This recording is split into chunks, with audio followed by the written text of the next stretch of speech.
Intan berjaya meleraikan perkawinan Suri dan Haikal, sekalipun Suri merayu untuk memilih dia dan tidak ditinggalkan, Haikal tetap dengan keputusannya untuk bersama Intan.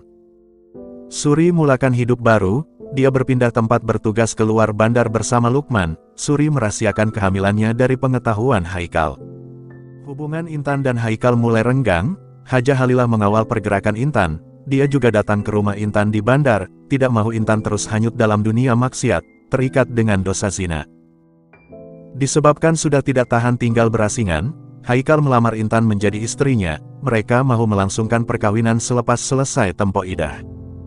Sejak awal bercerai lagi, Suri telah memberitahu perihal kehamilannya pada ibu mertua dan ibu kandungnya. Mereka perlu halang perkawinan Haikal dan Intan sampai dia bersalin. Suri tidak mau perkawinan adiknya bersama bekas suami tidak sah, memandangkan tempo idah hanya berakhir selepas dia melahirkan anak.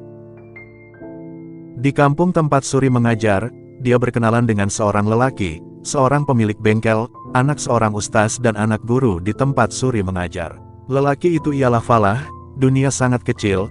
Erma pernah mau menjodohkan Suri dengan Falah suatu ketika dulu, tetapi jodoh Suri sudah ditentukan bersama Haikal.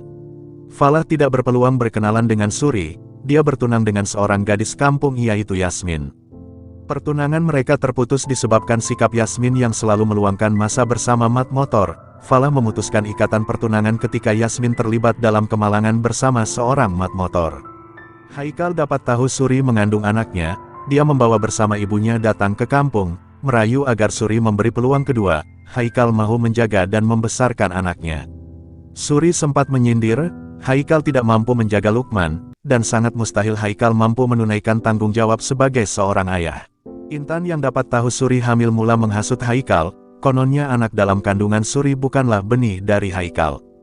Intan juga mengaku depan keluarga, dia sebenarnya sudah hamil anak Haikal. Berita itu juga menambahkan lagi sakit Haji Idris dan usia Haji Idris tidak panjang. Masalah kesehatan berpanjangan akhirnya menyebabkan Haji Idris jatuh tidak sadarkan diri, dan ajalnya tiba juga. Seluruh keluarga sedih, Intan juga sedih, tetapi ia tidak menghentikan niat jahatnya untuk memiliki Haikal.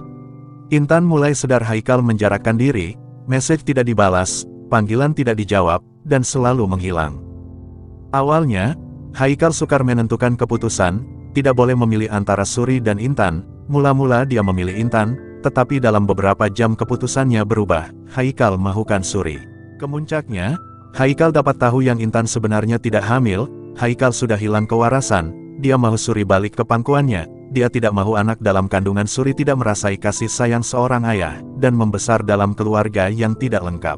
Haikal juga sedikit tercabar dengan kemunculan Falah dalam hidup Suri. Apatah lagi selepas Falah mengaku, dia sebenarnya sayangkan Suri. Suri menolak rujuk semula dengan bekas suaminya, tetapi Haikal mengugut akan mencederakan Lukman, dan Suri tiada pilihan lain. Suri bersetuju menjadi istri Haikal, dia lakukan keputusan itu demi anak lelakinya.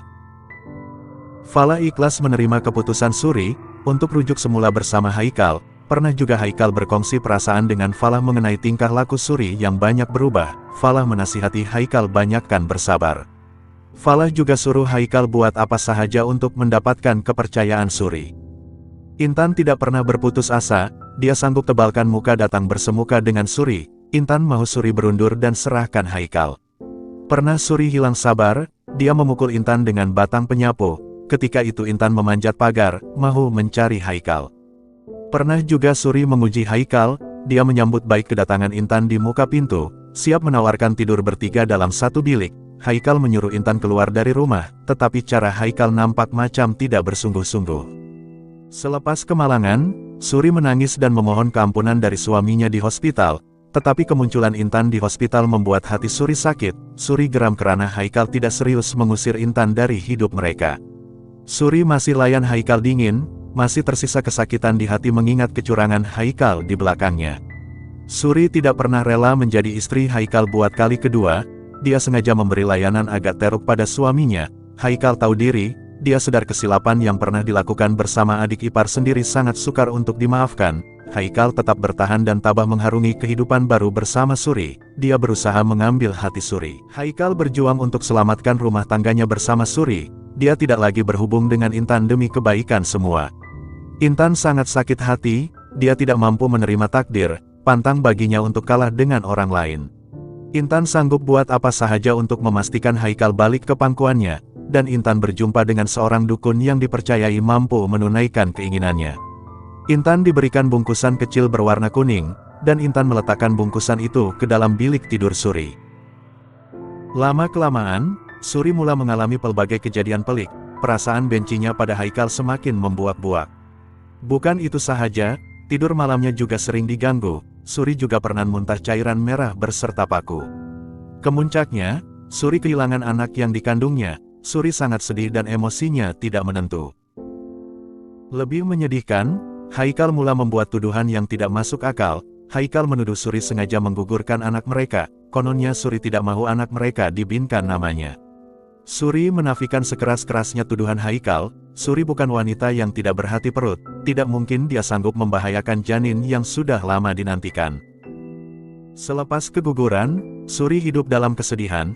Haikal seolah-olah tidak wujud dalam hidupnya. Haikal tidak memujuk Suri kuatkan diri sendiri dan terima takdir. Sebaliknya Haikal meletakkan 100% kesalahan pada bahu Suri. Haikal tidak berhenti menuduh Suri sengaja menggugurkan anak mereka. Kononnya masih tidak rela rujuk semula dengannya. Dengan emosi yang kacau bilau, Suri menjerit dan meraung, menangisi kejadian yang tidak pernah diinginkan. Falah terjumpa bungkusan berwarna kuning dalam bilik tidur Suri. Falah yakin bungkusan itu ada kaitan keguguran Suri. Haikal juga melepaskan amarahnya pada Falah. Kononnya Falah ada kaitan dengan kehilangan anak dalam kandungan Suri. Haikal tidak berhenti menyalahkan orang lain atas kejadian yang berlaku. Peluang sudah ada di depan mata. Intan mengambil kesempatan dalam kesempitan. Dia mulai mendekati Haikal. Intan menghasut dan meracuni pikiran Haikal. Intan mendekati Haikal dengan satu niat. Dia mau Haikal menceraikan Suri dan balik ke pangkuannya. Usaha Intan berhasil. Haikal menceraikan Suri dan jatuhlah talak 2 ke atas Suri. Intan mendapat balasan. Dia terlibat dalam kemalangan dan lumpuh. Intan terpaksa menggunakan kerusi roda. Dalam novel, Suri berkawin dengan Falah selepas setahun lebih Suri diceraikan Haikal untuk kedua kalinya. Lukman sangat rapat dengan Falah. Dia lebih rapat dan seronok ketika berdampingan dengan Falah berbanding Lukman. Malah, Lukman juga akan menangis setiap kali Haikal coba mendekatinya. Intan dan Haikal juga berkawin. Mereka sah menjadi pasangan suami istri lebih awal dari Falah dan Suri. Nampak macam senang, tetapi hubungan Falah dan Suri juga penuh dengan cabaran. Selepas bebas dari perkawinan toksik bersama Haikal, Falah semakin rapat dengan Suri. Falah juga meluahkan perasaan cinta, dan Falah tidak bertepuk sebelah tangan. Dia dan Falah saling mencintai. Mereka juga mengumumkan bakal berkawin tidak lama lagi. Intan sebenarnya tidak pernah berubah. Selepas kemalangan Intan jadi orang baik sekejap, tetapi selepas pulih, Intan mulai menunjukkan perangai sebenarnya. Walaupun sudah berjaya memiliki Haikal, Intan cemburu melihat Suri dan Falah disatukan. Apatah lagi ketika Intan mengumumkan kehamilannya pada keluarga. Tetapi sebenarnya Intan bukan hamil, dia menghidap penyakit fibroid. Macam-macam usaha Intan lakukan untuk membuat Suri hidup menderita dan tidak sempat bahagia, tetapi takdir berkata lain, Suri tetap menjadi milik Falah. Mereka hidup bahagia, tidak seperti Intan yang dihantui perasaan cemburu, hasad dengki dan sentiasa tidak berpuas hati. Pernah satu malam, di rumah Hajah Halijah, Suri dan Falah baru saja bergelar pasangan suami istri. Intan dan Haikal bertengkar di kamar tidur. Intan menyindir Haikal tidak dapat melelapkan mata, kononnya berdebar jandanya balik ke situ untuk pertama kalinya. Haikal menafikan tuduhan Intan, mulutnya menegaskan tidak pernah terlintas dalam pikirannya pasal Suri. Sebaliknya, Haikal tidak mampu menipu diri sendiri, nama dan bayangan Suri sentiasa muncul di benaknya. Haikal merindukan kenangan bersuamikan Suri, wanita lemah lembut dan sentiasa patuh. Berlainan dengan Intan yang suka meninggikan suara, suka melawan cakap suami, dan suka memberikan alasan yang tidak masuk akal. Satu lagi kejadian yang menyakitkan hati, Falah keluar mengambil buah kelapa gading yang lebat berbuah depan rumah. Suri duduk bersendirian di dapur, dan Haikal mulakan perbualan. Dia tiba-tiba memberitahu Suri yang Intan belum lagi hamil. Haikal sibuk merenung wajah Suri. Teringat kenangan sepanjang bergelar suami wanita itu. Pernyataan Haikal membuat hati Suri sedikit geram. Dia suruh Haikal membawa Intan berjumpa dengan dokter sakit puan. Dia bukan pakar sakit puan. Haikal tidak sepatutnya berkongsi masalah rumah tangga padanya. Suri juga tidak suka Haikal membahasakan dirinya dengan gelaran abang. Suri menjelaskan kedudukannya kini ialah kakak ipar Haikal dan Haikal sepatutnya memanggilnya kakak Suri. Suri juga mengingatkan semula mengenai Haikal yang pernah menuduhnya perempuan mandul. Suri memberi amaran agar Haikal menjaga rumah tangga sendiri, jangan sibuk rumah tangga orang lain. Hubungan Haikal dan Suri sudah berakhir. Haikal tahu dia perlu menerima hakikat yang pahit untuk ditelan. Beberapa bulan selepas pernikahan Suri dan Falah, Falah sabar melayan perangai Suri yang manja dan kuat merajuk. Rupa-rupanya Suri hamil anak pertama mereka. Suri dan Falah bakal bergelar ibu dan ayah. Suri dan Falah saling berjanji untuk mempertahankan keutuhan perkawinan mereka. Mereka berjanji saling menemani hingga akhir hayat. Dalam versi drama, Suri hanya menerima Falah selepas Lukman berusia 5 atau 7 tahun.